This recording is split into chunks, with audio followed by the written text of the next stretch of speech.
नमस्कार, मेरा नाम ज्ञानेश्वर है और आपने देखना शुरू किया है लाइव सिटीजन। मेरे साथ रोज की तरह दिल्ली से जुड़ रहे हैं देश के जाने माने सीनियर जर्नलिस्ट अजीत द्विवेदी जी। अजीत जी, आपको याद होगा बहुत दिन नहीं हुए हैं जब यूजीसी विवाद पर हम लोग चर्चा कर रहे थे, तो आपने कहा था कि आजकल देश में संयोग नहीं बन रहे हैं, प्रयोग हो रहे हैं। और इन प्रयोगों में जो जनरल क्लास है, जिसे सबन कहते हैं, वह निशाने पर है। चाहे यूजीसी के कानून की बात कर लें, जिसे अभी सुप्रीम कोर्ट ने रोका है, या इलाहाबाद में शंकराचार्य के अपमान की बात कर लें। दरभंगा में, बिहार के दरभंगा में दो जातियों के बीच विवाद होता है और गांव के सभी ब्राह्मणों के खिलाफ, जो गांव में नहीं भी रहते हैं, उन्हें नामजद कर दिया जाता है। खैर, देखिए अब ताजा प्रकरण क्या है। नेटफ्लिक्स पर एक फिल्म आने वाली है जिसका टीजर रिलीज हो चुका है। नाम रखा गया है घूसखोर पंडित। सोचिए, क्या किसी जाति को, क्या किसी समाज को आप इस तरीके से घुसखोर कह देंगे, दंगाई कह देंगे?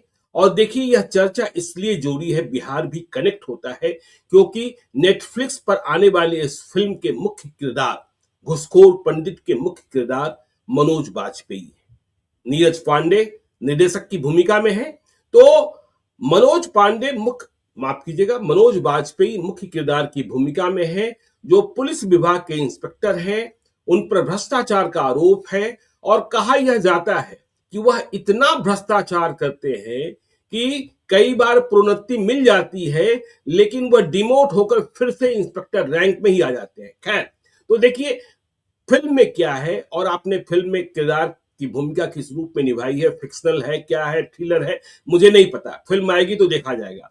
लेकिन घुसखोर पंडित नाम रखा गया और इससे समाज के एक वर्ग की भावनाएं आहत हो रही है।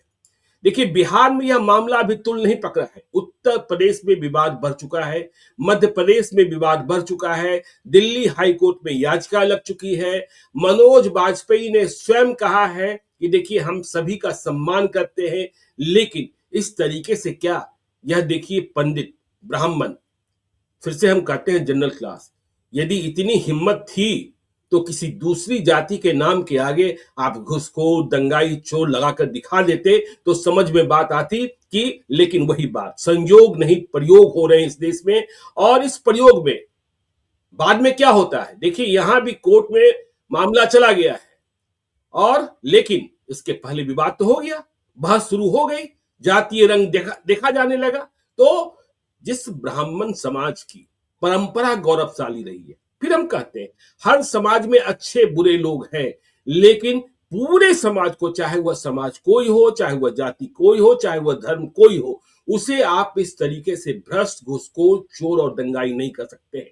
तो बात वहीं से शुरू करते हैं अजीत जी, कि संयोग नहीं प्रयोग हो रहे हैं देश में और निशाने पर जनरल क्लास है। अजीत जी। ठीक बात है ज्ञानेश्वर जी। इसमें देखिए, इसमें जो ये पूरा विवाद है, जब ये विवाद बढ़ा और मुंबई में भी केसेज हुए हैं, दिल्ली में केसेज हुए हैं, यूपी में, लखनऊ में केस दर्ज किया गया है, लोग सड़कों पर उतर के जब प्रदर्शन करने लगे, तो हर बार जो प्रोड्यूसर होते हैं, डायरेक्टर होते हैं, उनका एक एक्सक्यूज होता है, जो वो कहते हैं कि रचनात्मक, सृजनात्मक स्वतंत्रता, क्रिएटिव लिबर्टी का की बात कही जाती है कि भाई ये तो क्रिएटिविटी के नाम पर आप लिबर्टी लेते हैं, आप उसको बीच में ले आते हैं कि ये, और फिर एक तर्क दिया जाता है। जैसे इसमें तर्क ये दिया गया कि कि पूरे ब्राह्मण समाज के लिए नहीं है, एक कैरेक्टर है जिस कैरेक्टर को लोग पंडित बोलते हैं, ब्राह्मण है, दीक्षित टाइटल है उनका। फिल्म में भी मनोज बाजपेयी जो कैरेक्टर निभा रहे हैं उसका दीक्षित टाइटल है, संभवतः अजय दीक्षित नाम है फिल्म में उनका, लेकिन सब आदमी उनको पंडित बोलते हैं। तो ये उस व्यक्ति के बारे में है, समाज के बारे में नहीं है, उस व्यक्ति के बारे में है। लेकिन अब और इस पर क्रिएटिविटी के नाम पर आप छूट चाहते हैं, क्रिएटिविटी के नाम पर आपको ये कहने की आप चाहते हैं कि इजाजत मिले। अब इसमें कई सवाल हैं ज्ञानेश्वर जी। आप खाली घूसखोर रख देते तो क्या क्रिएटिविटी कम हो जाती? बिल्कुल बिल्कुल। आप अगर उस व्यक्ति का नाम कुछ और होता, मान लीजिए आपका जो कैरेक्टर है उस कैरेक्टर का नाम कुछ और होता, कुछ और टाइटल होता उस कैरेक्टर का, तो क्या उस घूसखोर के साथ वो टाइटल आप लगाने की हिम्मत करते? अजीत जी, फिल्म आई थी, प्रकाश झा ने ही बनाया था गंगा जल, उसमें किरदारों के नाम क्या थे याद है ना? लेकिन क्या किसी की हिम्मत थी कि उन किरदारों के नाम जो थे और जो टाइटल लगे थे उसके नाम को जोड़कर टाइटल बना देते? हाँ, नहीं वही कह रहे हैं कि टाइटल आप फ़िल्म में चाहे जो रखते, फ़िल्म में जी, आपका जो पंडित नाम का किरदार है, वो कितना भी भ्रष्ट होता तो किसी को कोई फ़र्क नहीं पड़ने वाला था। बिल्कुल।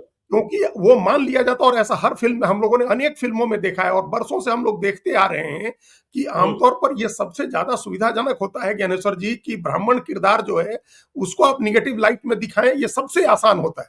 बिल्कुल। सबसे सुरक्षित माना जाता है, सबसे निरापद माना जाता है, क्योंकि सबको पता है कि यह समाज जाकर के विरोध नहीं करता है, ऐसी बातों का विरोध नहीं करता है, ऐसी छोटी-छोटी जी, बातों पर लड़ने के लिए नहीं उतरता है सड़क पर, तो इसका फायदा उठाते हैं लोग। अनेक फिल्मों में हम लोग देख चुके हैं, और हम तो सबसे पहले ज्ञानेश्वर जी हमारा ध्यान दिलाया, हमारे मोतिहारी के एक प्रोफेसर थे योगेंद्र द्विवेदी जी, हुँ, उन्होंने ध्यान दिलाया हमारा नमक के दारोगा कहानी पर। हम लोग बहुत छोटे थे तब की बात बता रहे हैं, हम लोग मोतिहारी में रहते थे, और हुँ, आपने भी पढ़ी होगी नमक का दारोगा बिल्कुल। कहानी।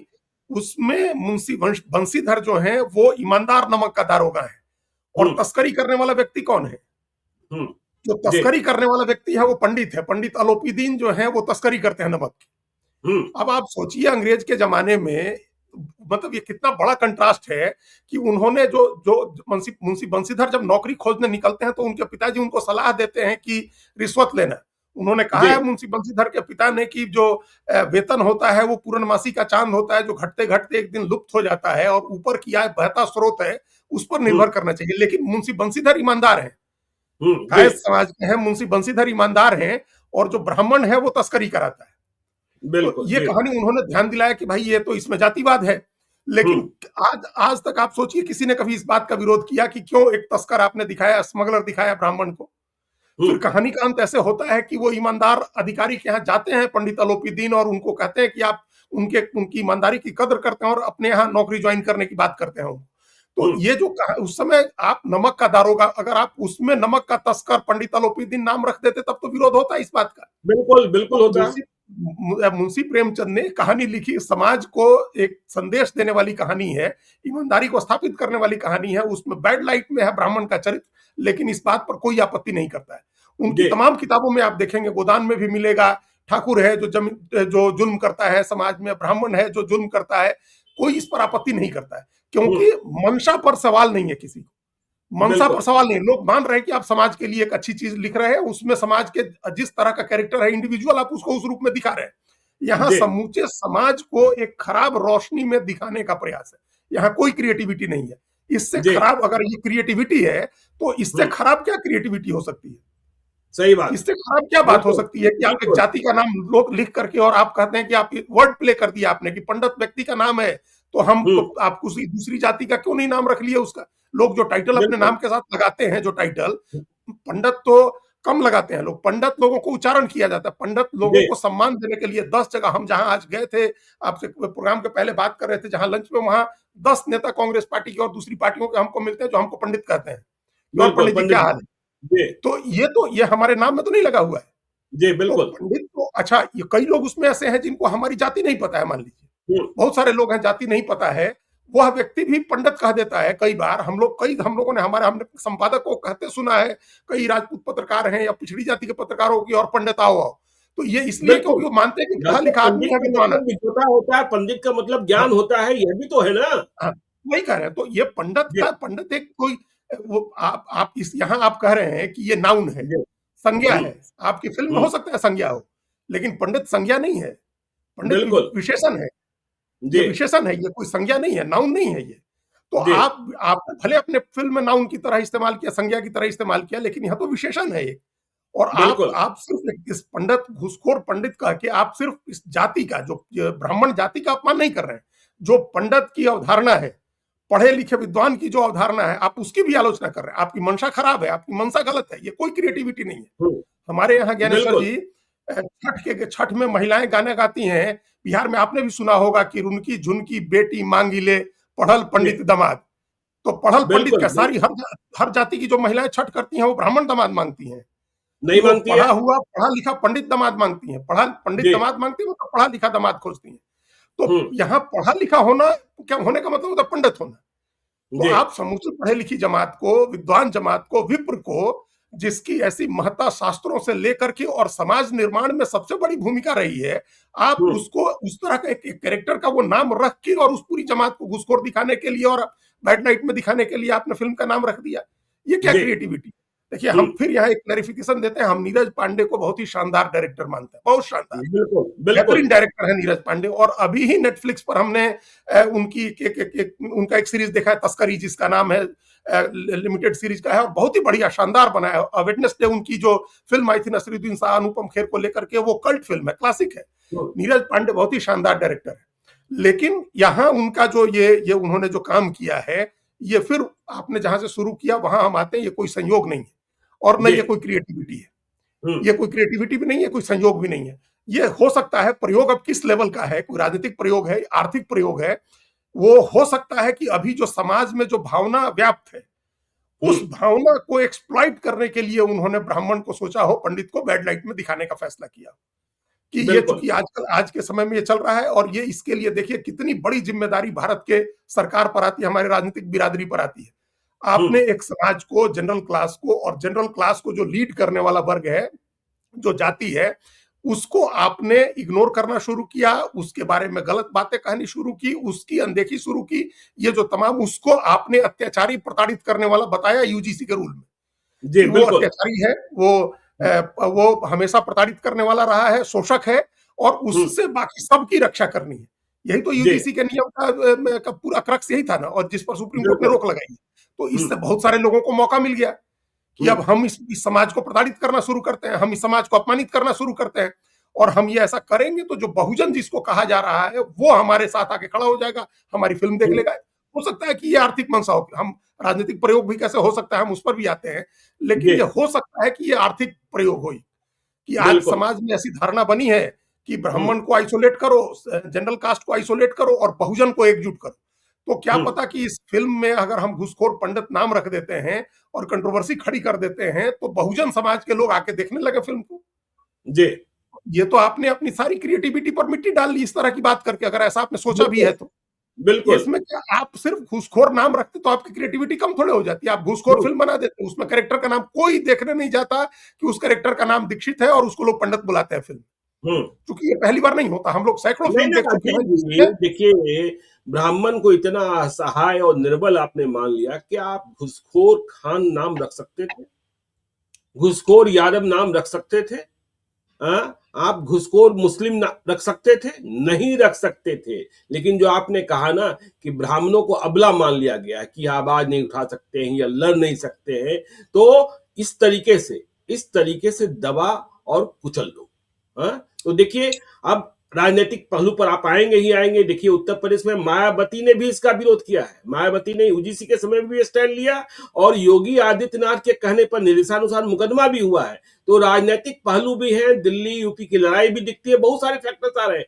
और नेटफ्लिक्स मतलब ओटीटी कंटेंट पर सेंसर बोर्ड की कैंची कितनी चलती है और कितना अधिकार है, इसे भी समझने की आवश्यकता है। और मनोज बाजपेयी बिहार के हैं, वो भी बहुत अच्छे अभिनेता हैं, इसमें आप ही के इलाके के हैं। तो हाँ, उनका जो अभिनय है उस पर कहाँ सवाल पैदा होता है। लेकिन यह तो बदमाशी है, सरासर बदमाशी है कि आप घुसखोर पंडित नाम रख रहे हैं। बिल्कुल ज्ञानेश्वर जी, और देखिए हम लोग को ये जो कमजोर मानने का और राजनीतिक रूप से आइसोलेट करने का, अलग थलग करने का एक प्रयोग अलग चल रहा है, सरकार के लेवल पर प्रयोग चल रहा है, जिसमें ये कहा गया है, ये कहा गया है कि जैसे अभी अभी यूजीसी वाले कांड के बाद ही ये बात आई है कि अभी सोशल मीडिया में भी ये काफी चर्चा हो रही है कि जिस तरह से मुसलमान है, तो नया मुसलमान ब्राह्मण को बनाया जा रहा है कि उसको अछूत कर दो, उसको अलग थलग कर दो, आबादी के हिसाब से उसको आइसोलेट करो, तो दूसरी जातियां जो हैं, जो कथित ब्राह्मणवाद का विरोध करती हैं, जो जिनको बहुजन मान करके राजनीति कर रहे हैं कई पार्टियां, वो साथ में आ जाएंगी। अब इस बात को एक राजनीतिक को हम एक जरा दूसरे लेवल पर ले जाते हैं, जो आगे चर्चा होगी, अभी नहीं होगी, 6 महीने 8 महीने साल भर 2 साल बाद जब लोकसभा चुनाव नजदीक आएगा और ये प्रयोग और तेज होंगे तब चर्चा होगी। वो ये है, जो बहुत क्लोज हैं सत्ता के लोग, उन लोगों में से किसी ने हमको कहा कि जितनी ताकतवर जातियां रही हैं, जिनके बारे में ये धारणा रही है कि ये सरकार बनाते बिगाड़ते रहते हैं, इस सरकार ने, भारतीय जनता पार्टी की मौजूदा सरकार ने एक एक करके उन तमाम जातियों को एलिनेट किया है, अलग थलग किया है, और ये जाहिर किया है कि तुम्हारी कोई हैसियत नहीं है, तुम नहीं हमको रोक सकते हो। बिल्कुल जी। सबसे पहले क्या था, आज से 10-12 साल पहले तक एक धारणा थी ना कि मुसलमान सरकार बनवाते थे, तो ये हुआ कि हमको जरूरत नहीं है तुम्हारी जरूरत नहीं, हम तुम्हारे बिना सरकार बनाएंगे। ठीक है, एलिनेट किया मुसलमान को, अब बिहार का एग्जाम्पल देखिए, यादव को पहले प्रयोग किया साथ लेने का, लेकिन जी। फिर एलिनेट कर दिया कि हमको तुम्हारा वोट नहीं चाहिए। हम्म। हम तुम समझते थे ना कि तुम सरकार बनवाते हो, तो देखो तुमको हम अलग करके और सरकार बना रहे हैं, तुम्हारी जरूरत नहीं है। हम्म। इसी तरह से हरियाणा में जाट समझते थे कि हम सरकार बनाएंगे, इस तय किया कि नहीं तुम नहीं बनवाते हो, हम तुमको अलग थलग करेंगे और तुम्हारे खिलाफ बाकी तमाम जातियों को हम खड़ा करके ऐसा बैलेंस बनाएंगे कि तुम्हारे बिना सरकार बनाएंगे। हम्म। ये प्रयोग किया। महाराष्ट्र में मराठे समझते थे कि मराठों की सरकार होगी, मराठा मुख्यमंत्री होगा, तो ये जी। तय किया कि नहीं, मराठा मुख्यमंत्री नहीं होगा, मराठों की सरकार बनाने की जो हैसियत है वो हम समाप्त कर देंगे। तो वो हम्म। समाप्त कर दिया, वहां मराठों के खिलाफ गैर मराठों को खड़ा करके। ये हम्म। प्रयोग झारखंड में भी किया कि आदिवासी ही सरकार नहीं बनाएंगे, आदिवासियों को अलग जी। करके हम गैर आदिवासियों के जरिए सरकार बना लेंगे। रघुवर दास हम्म। इसी प्रयोग के तहत मुख्यमंत्री बनाए गए थे, लेकिन आदिवासी वहां आबादी में बड़ी संख्या है उनकी, और उनके साथ मुसलमान और क्रिश्चियन मिल जाते हैं, तो ये प्रयोग बिहार में फेल हो गया। तो अब जब जी। फेल हुआ, तब आपने हम्म। सब अलग थलग कर दिया। फिर बाबूलाल मरांडी को लेके आया गया, वो प्रदेश अध्यक्ष बनाए गए, नेता प्रतिपक्ष रहे। अब वो नेता प्रतिपक्ष है, पिछड़ी जाति का आपने अध्यक्ष बना दिया। तो वहां भी हम्म। मतलब अगड़ी जातियां और जनरल कास्ट आपके उसमें नहीं था, लेकिन पूरे देश में ये प्रयोग हो रहा है। अब उसी प्रयोग का अगला जो जो जाति है जिस पर ये तमाम प्रयोग होने हैं, वो ब्राह्मण है। क्योंकि हम्म। ये धारणा, ये इन जातियों के बारे में तो स्टेट स्पेसिफिक धारणा है ना, ब्राह्मण के बिल्कुल। बारे में धारणा है कि पूरे देश में ये लोग नैरेटिव को प्रभावित करते हैं, धारणा को प्रभावित करते हैं, माहौल हम्म। बनाते हैं, किसी भी पार्टी की सरकार बनवाने बिगाड़ने में इनकी भूमिका होती है। तो अब उसको टारगेट किया जा रहा है कि इनको टारगेट करो कि आपके बिना भी हमारी सरकार बन सकती है, आपके बिना भी राजनीति में सफल हुआ जा सकता है। ये जी। लॉन्ग टर्म का प्रयोग है, प्लान है, इस पर आगे चर्चा होगी समय के साथ, धीरे धीरे ये जब इसकी परतें खुलनी शुरू होंगी तो हम्म। ये प्रयोग आगे होगा। अभी तो चुनाव, जैसे उत्तर प्रदेश में चुनाव है अगले साल, तो यूजीसी वाले मामले पर मायावती ने पहले स्टैंड लिया था कि ये ठीक है, यूजीसी का जो वो है वो ठीक है, उसमें हाँ, कोई उन्होंने उन्होंने बिल्कुल। विरोध नहीं किया था। जी। लेकिन फिर ये एक अच्छे राजनेता की पहचान है कि आपको उस समय आपका वोट उस बहुजन का दिख रहा था, आपको लग रहा था कि वो समानता के लिए लाया गया है, आपने उसका समर्थन किया। यहाँ हम्म। लगा कि एक जो ब्राह्मण पंडित कह के अपमानित किया जा रहा है एक समाज को, तो उन्होंने एक स्टैंड लिया कि नहीं, ये गलत है, इस तरह का नाम नहीं होना चाहिए। हाँ और हाँ, आप याद मायावती करिए, की सरकार कभी ब्राह्मणों ने बनवाई थी। बनवाई थी सरकार 2007 में, पूर्ण बहुमत की सरकार एक ही बार बनी है, ब्राह्मणों ने बनवाई। बिल्कुल। और अभी बिल्कुल। पिछले दिनों जब भारतीय जनता पार्टी के ब्राह्मण विधायकों की बैठक हुई, और उस हम्म। बैठक को लेकर के नोटिस दिया गया जब प्रदेश अध्यक्ष पंकज चौधरी की तरफ से, और कहा गया कि अगर आगे इस तरह की बैठक होगी तो अनुशासनहीनता माना जाएगा, तब भी हम्म। मायावती ने सामने आकर के कहा था कि ब्राह्मणों को सम्मान हम दिलवाएंगे। ये ब्राह्मणों की बैठक हुई तो इसमें क्या, इसमें कौन सी गलत बात है, ये कोई गलत बात नहीं है। उन्होंने कहा था कि हम ब्राह्मणों को सम्मान दिलाएंगे। योगी आदित्यनाथ को भी लगा कि यह मौका है, जो एक नुकसान हुआ है प्रयाग के माघ मेले में शंकराचार्य, और जी। जो शंकराचार्य का छत्र टूटा है, ये हम्म। मामूली बात नहीं है ज्ञानेश्वर जी, कि शंकराचार्य बिल्कुल। की पालकी रोकी गई और उनका छत्र टूटा। जी। शंकराचार्य जो हम लोग के देश में सनातन की सबसे बड़ी परंपरा क्या है? अद्वैत हम्म। वेदांत की परंपरा है, जिसमें जीव और ब्रह्म सबको एक माना गया है। जी। सबको शंकराचार्य ने जो अद्वैत वेदांत का सिद्धांत दिया और ये कहा कि जो ब्रह्म सत्य है और जगत मिथ्या है। तो ये हम्म। हमारे सनातन की परंपरा का की जो सबका सबसे श्रेष्ठतम पद है, वो शंकराचार्य हम्म। का पद है। चार मठ बना करके आदि गुरु शंकराचार्य ने स्थापित किए थे। उसके एक शंकराचार्य को पालकी रोकी गई, उनका छत्र टूटा, और हम्म। वहां जो ब्राह्मण वेद पाठी बटुक थे, उनकी शिखा पकड़ करके घसीट घसीट के उनको मारा गया। तो ये जो अत्याचार हुआ प्रशासन के द्वारा, उससे जो नुकसान हुआ है, उसको रिडीम करने का मौका योगी आदित्यनाथ को मिल गया। ये लगा कि इस बहाने इसमें हमारा तो कुछ जा नहीं रहा है, इस बहाने बिल्कुल। ब्राह्मणों का हम कुछ समर्थन हासिल कर लेते हैं, उनकी सद्भावना हासिल कर लेते हैं, तो उन्होंने हम्म। विरोध कर दिया। तो ये एक राजनीतिक, उनकी राजनीति अपनी अपनी है। लेकिन जो हमने पहले कहा, बारीक हम्म। राजनीति ये है कि एक जाति जिसकी आबादी इतनी कम है, आमतौर पर कम मानते हैं लोग, लेकिन ये कम है नहीं। पूरे पूरे अगर देश के स्तर पर देखेंगे, तो एक सिंगल लार्जेस्ट कास्ट या तो यादव है या ब्राह्मण है, पूरे देश जी। के स्तर पर। जो एक हम्म। कास्ट है जिसके अनेक रूप हैं, आप ब्राह्मण को एक उसमें नहीं देख सकते हैं कि एक ब्राह्मण कोई होमोजेनियस समाज नहीं है। बिल्कुल। बिहार में ही आप देखिए कितने तरह के ब्राह्मण हैं, मैथिल जी। ब्राह्मण है, कानिकुब्ज हैं, सरजू पारीन है, श्रोत्रिय हैं, भूमिहार ब्राह्मण है। ब्राह्मणों की पूरी जमात बिहार में है। आप वहीं हम्म। महाराष्ट्र चले जाइए तो आपको चित्पावन मिलेंगे, आपको सारस्वत मिलेंगे, आपको पुष्करणा मिलेंगे, ये सब ब्राह्मण आपको महाराष्ट्र में मिलेंगे। आप हम्म। अय्यर और अयंगर आपको तमिलनाडु जाइएगा तो अय्यर और अयंगर मिलेंगे, केरल में जाइएगा तो नायर और नंबूदरी मिलेंगे। तो ये ब्राह्मण है, कई बार इनमें टकराव भी होता है, लेकिन इनकी दर्जनों गौड़ ब्राह्मण अलग हैं, गौड़ गुजर ब्राह्मण अलग हैं। 50 उपजातियां हैं ब्राह्मण की, और इन सबको मिला दे तो सिंगल लार्जेस्ट कास्ट होगा या सिंगल सेकंड लार्जेस्ट कास्ट पूरे देश में। तो जी ये जो लोग भ्रम में है, जिनको की बहुत कम आबादी है, और ये लोग कैसे मैनिपुलेट करते हैं और कैसे कंट्रोल करते हैं नैरेटिव को, या जो विचार की चीजों को, विचार की धारा को कैसे कंट्रोल करते हैं, हम इनको न्यूमेरिकली कम स्ट्रेंथ वाला बता करके इनको आइसोलेट कर देंगे। जिसके भी मन में ये धारणा हो, जो भी ये सोचता हो, वो सावधान हो जाए। ऐसी बिल्कुल। बात नहीं है, नंबर भी जी। बहुत बड़ा है, संख्या भी बहुत बड़ी है, और उसके हम्म। बाद विचार की जो संख्या होती है वो तो अपने आप, विचार को आप तौल थोड़े सकते हैं, वोट तौल नहीं तो। सकते हैं जी। भाई, वोट जी। तौल सकते हैं ना। जो जमहूरियत जी। की परिभाषा हुई, जो हम लोग एक शेर सुनते हैं कि जमहूरियत वो तर्ज हुकूमत है कि जिसमें बंदों को गिना करते हैं, तौला नहीं करते। आप हम्म। विचार को गिन नहीं सकते हैं ना, विचार को तौल सकते हैं, तो वो जी। तो असीम है। तो उस विचार का प्रतिनिधित्व जो कर रहा है, उसको आप न्यूमेरिकली देखेंगे, न्यूमेरिकल स्ट्रेंथ भी बहुत बड़ी है।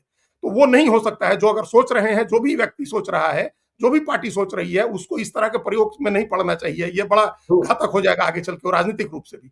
उसी प्रयोग में फंसे हैं नीरज पांडे और मनोज बाजपेयी। अब इन दोनों पर है, ये बिल्कुल। मनोज बाजपेयी और नीरज जी। पांडे पर हमको इतनी हैरानी हुई कि भाई क्यों मनोज बाजपेयी करेंगे ऐसी फिल्म, क्यों करेंगे जिसमें जिसका टाइटल घूसखोर पंडित हो। बिल्कुल, सबसे भाई पहले तो उनको ही विरोध करना चाहिए। जी। विरोध करना चाहिए ना भाई इसका। भाई इस जी। बात का विरोध जो है, नैतिक आधार पर करिए, सामाजिक आधार पर करिए, संवैधानिक आधार पर करिए, कानूनी आधार पर करिए। आप जातिगत छोड़ दीजिए। हम इस जाति के आधार पर थोड़े विरोध कर रहे हैं कि हमारे जी। नाम में टाइटल द्विवेदी लगा हुआ है तो हम इस बात का विरोध कर रहे हैं। नहीं, लोग हम चर्चा करेंगे कि आपके आपकी टाइटल क्या है, मेरी टाइटल क्या है। खैर, इससे इससे कोई फर्क नहीं पड़ता है, क्योंकि किसी मुद्दे पर जो मुद्दा गलत है उसके खिलाफ न बोलना चुप्पी भी अपराध हम लोग मानते हैं। इसलिए जिनको चिंता करनी है करें। हम लोग बोलेंगे, नीरज पांडे और मनोज वाजपेयी से भी पूछेंगे कि आप क्यों चुप है। अजीत जी। बिल्कुल बिल्कुल ज्ञानेश्वर जी, अरे हम लोग दिनकर की परंपरा के आते हैं। उन्होंने कहा कि जो तटस्थ है समय लिखेगा उनका भी अपराध। तो हम क्यों बिल्कुल। तटस्थ रहे?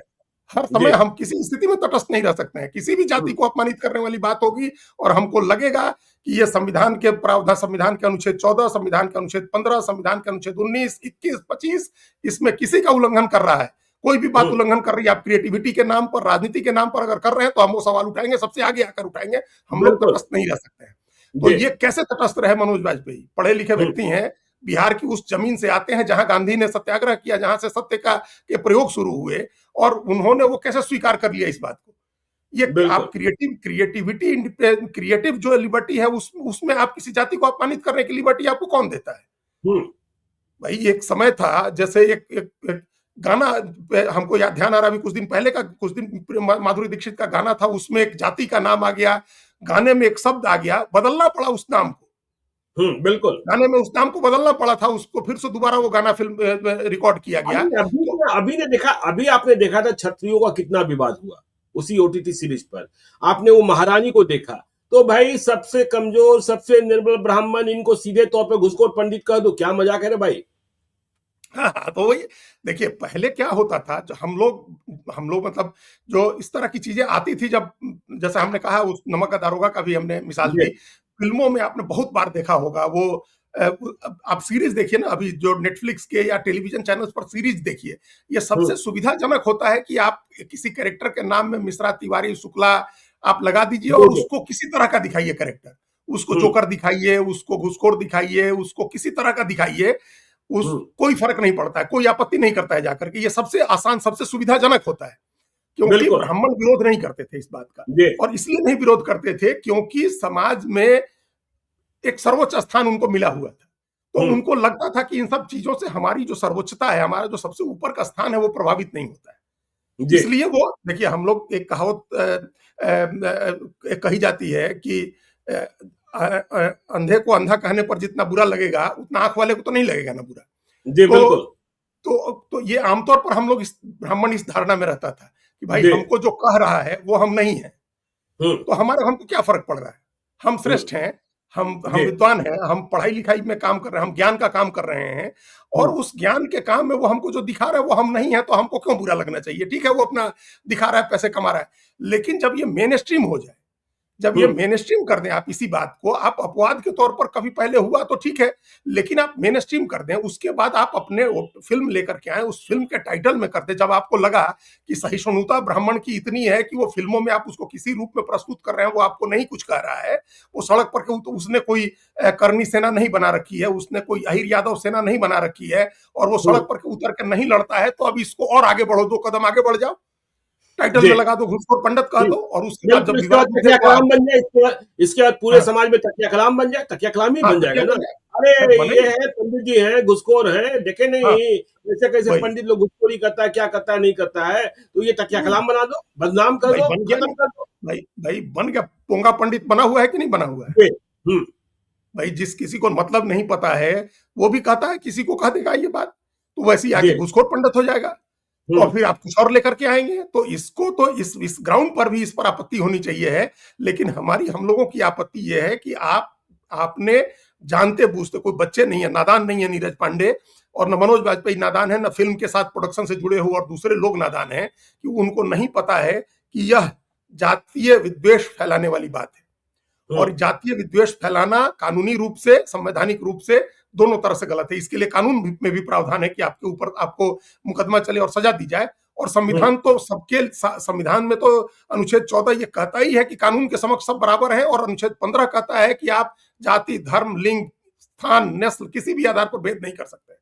तो आपने सामाजिक विद्वेष, जातीय विद्वेष फैलाने वाला काम किया है, समाज में जहर घोलने वाला काम किया है आपने, ये नाम रख के। अब आप बदल देंगे, नाम का टाइटल हटा देंगे, तब भी ज्ञानेश्वर जी पाप नहीं धुलने वाले हैं, और न ये इसके पीछे एक प्रयोग है, ये धारणा भी नहीं बदलने वाली है। सही अब बात, ये तो बदलना ही है। देखिए जो मुकदमे हुए हैं जितने, या जितना विरोध हो गया है, और उसके बाद जो भारत सरकार का 2021 का आईटी एक्ट है, इंफॉर्मेशन टेक्नोलॉजी इंटरमीडियरी एक्ट जो है, यहाँ सेंसर बोर्ड का कानून नहीं लागू होता है, क्योंकि जो यह भी ओटीटी समझने प्लेटफॉर्म की बात है जी की ओटीटी पर जो गंदगी है ना, सेंसर बोर्ड का कानून लागू होता नहीं है, इधर देखने वाला कोई है नहीं। और आजकल देखिए कुछ अच्छी सीरीज आ रही है, कुछ अच्छी फिल्में आ रही है, लेकिन गंदगी भी वैसे ही परोसी जा रही है। इन्हें भी किसी न किसी रूप में नियंत्रित करने की आवश्यकता है, क्योंकि अब तो इलेक्शन का भी टूल बन रहा है, अब तो चुनाव का भी हथियार बन रहा है बिल्कुल बन रहा है। और ये इसमें ये लोग कहते हैं कि चूंकि ये सेंसर बोर्ड के दायरे से बाहर है, अभी इसके लिए सेंसर बोर्ड को के अंदर नहीं ले आया गया है। हालांकि ये जो इंफॉर्मेशन टेक्नोलॉजी एक्ट है 2021 उसके दायरे में आता है ये, और उससे वहां से इसको रेगुलेट किया जा सकता है, क्योंकि ये इंटरमीडियरीज के लिए जो एक्ट है वही एक्ट ओटीटी पर लागू होता है। जो इंटरमीडियरीज का मतलब जो किसी का कंटेंट आप अपने प्लेटफॉर्म पर उसको प्रदर्शित कर रहे हैं, तो आप इंटरमीडियरी हैं। जैसे फेसबुक इंटरमीडियरी है, या दूसरे जो सोशल मीडिया के तमाम प्लेटफॉर्म है, वो इंटरमीडियरीज वाले कानून के तहत आते हैं। तो ऐसे ही नेटफ्लिक्स भी उसी कैटेगरीज में आता है। तो उसको आईटी एक्ट 2021 के जरिए उसको नियंत्रित किया जा सकता है। वो बात वो तो होगा, अभी उसकी वजह से भी इन लोगों को बदलना होगा, टाइटल इसका हटाना होगा।